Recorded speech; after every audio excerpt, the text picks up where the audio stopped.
The notification lit up my phone at 7 a.m. on Christmas Eve, a digital heartbeat against the marble countertop. I was pouring my first cup of coffee, the steam rising in a slow, mocking swirl. It was from my father, Gregory. Just 3 lines that cut through 29 years of loyalty like a scalpel. "Emma, we've decided to keep dinner intimate this year. Just me, Caleb, and a few close friends. We'll catch up with you after the holidays." I stared at the word intimate. That was his code. It meant his new girlfriend, the one who was 26, 3 years younger than me, was finally moving into my mother's seat.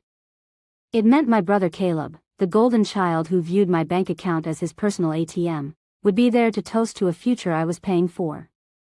I didn't cry. I didn't even set the mug down hard. The clarity was instant, cold, and absolute. For a decade, I had been the fixer, the safety net, the one who showed up when the bills were due. Today, I was finally the one they didn't need. I opened my laptop. My hands were steadied and I didn't waste time on a reply. Silence is a legally binding statement when you know how to use it.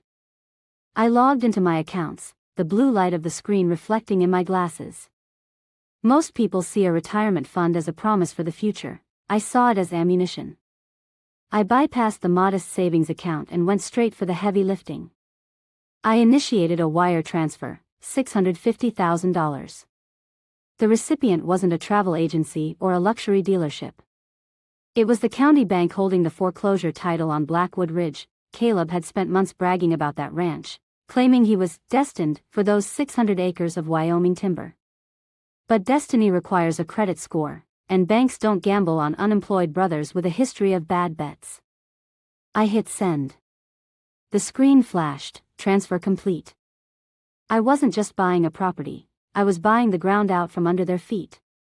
I grabbed my keys, walked past the Christmas tree I'd decorated for them last week, and didn't look back.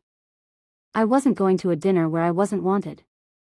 I was going to the one asset they could never touch. Blackwood Ridge wasn't a vacation home. It was a fortress of pine and stone sitting on 600 acres of Wyoming wilderness.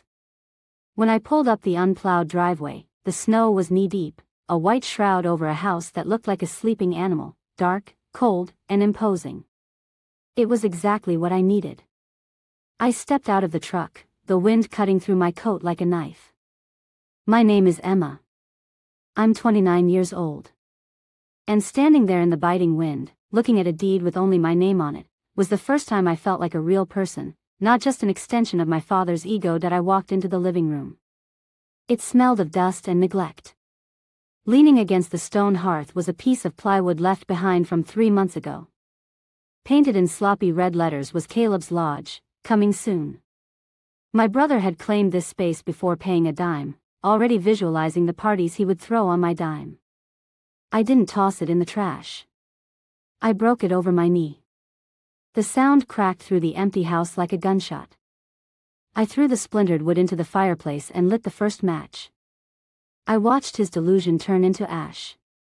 It was the warmest the house had felt all day. That I closed my laptop and let the silence settle. People think forensic accounting is just spreadsheets, but I see the ghosts of greed hiding behind the numbers.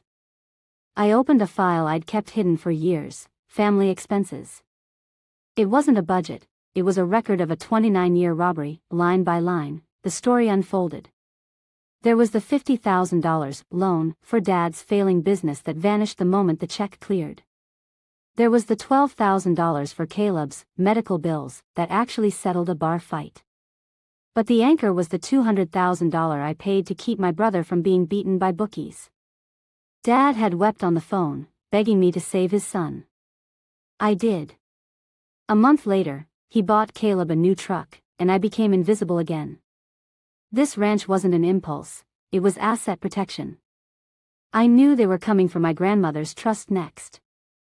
I didn't just buy land, I turned my liquid life into solid earth, the one thing they couldn't wheedle out of me with a sob story. The ledger was finally balanced. The heavy vibration of a diesel engine rattled my kitchen window on Tuesday afternoon.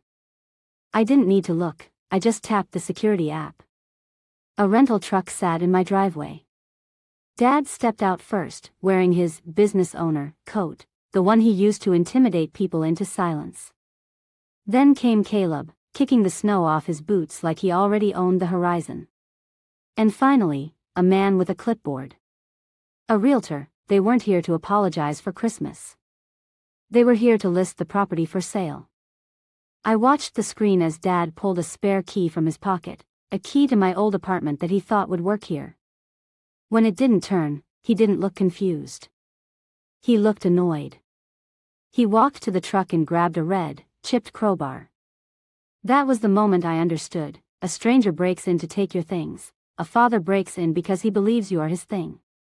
He jammed the steel into my door frame. The sound of splintering wood wasn't just a break-in. It was the sound of a 29-year-old life finally snapping in half. I didn't move.